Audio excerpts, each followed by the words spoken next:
Music from the 1973 Donaueschingen Music Weeks. The concert you are about to hear was recorded on October 21st, 1973, and featured the world premiere of the third version of a new piece by Pierre Boulez, the title, Exposant Fix. In this performance, we have members of the BBC Symphony Orchestra under the direction of the composer. The piece was about 60 minutes long at the world premiere, and it featured a battery of speakers, actually 6 large speakers that were placed around the auditorium. And one of the objects of the piece was to move the sound from speaker to speaker, and also to have combinations of instruments intermodulate with each other, so that, say, a trumpet would ring modulate a violin, and so forth. The effect was very, very interesting, although somewhat simple sounding in terms of present-day electronic techniques. And so I went backstage at the end of the performance to interview the composer. I'm in Donaueschingen with Pierre Boulez, whose new piece has just been performed.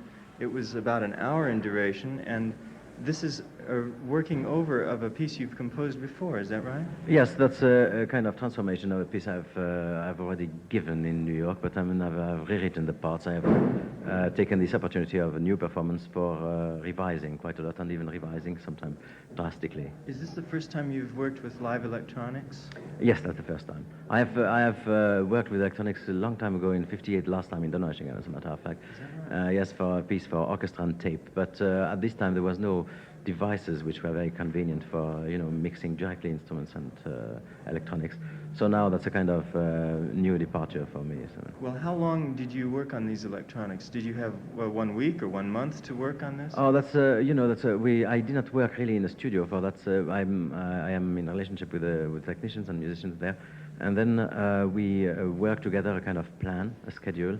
And I look if something is possible, I ask them before, and then during the rehearsal we fix everything. And these musicians were from the BBC Symphony? The musicians were from the BBC Symphony Orchestra. They are all principals in the BBC Symphony Orchestra. And they did a lovely job. Oh, that's marvelous. Yes, they really play magnificently well. Well, in America, we've been listening to all of your wonderful new orchestral recordings, and I wondered if you have some plans for some new ones with Columbia Records. Yes, I have plans. I mean, until now, we have begun this year recording Verklärte Art Schoenberg, and I hope to do more of Schoenberg for CBS. Also, now we should have recorded the end of all the works by Ravel, but I don't know. I'm flying to America now, but I don't know exactly what happens because, as you know, the New York Orchestra is on strike, and the situation is still not settled. So. Are there any lesser-known composers that you're interested in performing with the New York Philharmonic, or any American composers that you have never played before that you will be playing? I have certainly played some American composer. It's very difficult in America to play really contemporary music, difficult one, I mean, because of the rehearsal schedule, which is terribly tight, and you can, spare some hours for that, and that's very often that's not enough if that's a very difficult piece. So I took pieces which I know I am able to do within this schedule.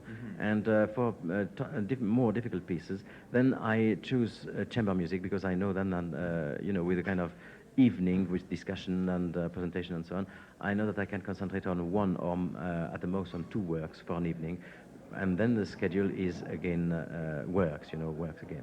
But for a normal, what one calls normal symphony concert, to put a very difficult piece is really a problem.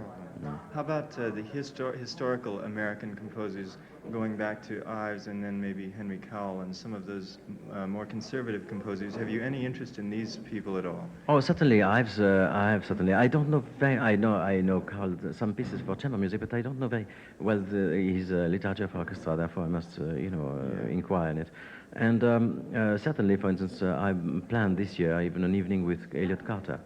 With a concerto for orchestra, which was, as a matter of fact, performed first by the New York Philharmonic, commissioned by the New York Philharmonic, and performed first by Bernstein. Therefore, we tried not only to give first performance, but also to repeat the performances of works which have been written for the orchestra, especially. Tell me this: are there any younger composers that you find very interesting now? Yes, certainly. I don't know them so much as before, because the life I'm having is It's a terrible. different system now, That's a isn't different it? system, and you have very few free time to really go there in a concert and listen to things. I have, of course, information, but that's not exactly like direct information. No. It's, for other people. And therefore, once I'm in the institute in Paris, I am building right now for 76, then I will be certainly much closer in touch with younger composers. Have you heard music by Steve Reich? Yes, certainly. There is an aspect which is interesting. So, I mean, all the, let's say, the game on time.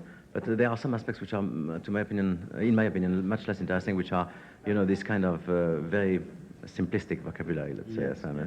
and as much as I can follow the ideas in the rhythmical patterns and so on, as much as I find that's really, the background is, of tonal background is really very simple. So. What about John Cage? I know that he has very often said that he's the opposite of the new European music, Boulez and Stockhausen and people like this. Do you find anything in his music that interests you? Oh, certainly. I was the first one to introduce him to Europe, as a matter of fact, in 1949. It goes so far back. And I was always very interested in the way he considered, he approached music, because I think, if you are in your profession and very involved professionally in this profession, your mind can really just become, a kind of very desiccated brain, and you just see it in academic terms. And I find that, if the Cage is a kind of a poison against that. That's, I mean, the cure against that. Somewhat the way Coggle's piece last night was. Yes, absolutely. Yes, that is you see things from another point of view, and I think that's very necessary. Tell me one last thing. Are you working on some new pieces? Will you compose more? Yes, I will compose more, and I compose more already now, and especially when I have less to contact, much less even. Then I'm still now sketching a piece for orchestra, which will be performed by the BBC rather soon, so not immediately. Any plans for electronic music? Yes, certainly. As I mean, I will build this studio, this big center, as a matter of fact, in Paris, this institute, and then also I will be certainly much more directly involved, because I will have built the institute not for me, but I mean with the ideas I am concerned with regarding electronic music. Excuse me, but I don't know about this center. What is this this? center? Oh, that's a center which will begin in December 75, January 76 exactly, and which will be a kind of institute for research and coordination between the scientific aspect of music and the music and acoustics and music. And what was the name of this institute? Well, the French initials are IRCAM, IRCAM, which describes exactly what it is, Institute for Research and Coordination between Acoustics and Music. Is this sponsored by the government? That's sponsored by the government, yes. Yes. Well, that's a very official project, let's say, yes, which is rather encouraging in a way. Thank you very much. We've been talking with Pierre Boulez in Donaueschingen. Thank you. Well, I don't think Pierre Boulez's brain is desiccated, as he puts it. However, his music is not much different from his music 10 or 15 years ago. It is performed here very, very beautifully, as we said in the interview, by members of the BBC Symphony Orchestra. They are David Butt, flute, Colin Bradbury, clarinet, John Wilbraham, trumpet, Bella Dekani, violin, John Cowling, viola, Alan Dalziel, cello, Sidonie Goossens, harp, and James Holland, vibraphone. Here is Pierre Boulez now to lead the first chair players of the BBC Symphony Orchestra in the world premiere of the third version of his Explosant Fixe, given October 21st, 1973 at Donaueschingen.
From the 1973 Donaueschingen Music Festival in West Germany, we've heard the world premiere performance of the third version of Explosant Fixe by the French composer Pierre Boulez.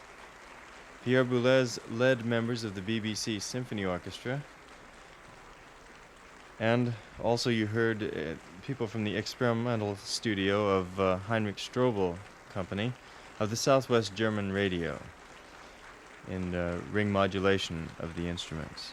The performers were David Butt, flute, Colin Bradbury, clarinet, John Wilbraham, trumpet, Bela Dekan, violin, John Cooling, viola, Alan Dalziel, cello, Sidonie Goossens, harp, and James Holland, vibraphone. Our thanks to the Southwest German Radio and the Dutch Broadcasting Corporation, as well as VPRO Radio, for this broadcast on Pacifica. For the VPRO Pacifica Exchange Project, this is Charles Amerkanian in Hilversum, Holland.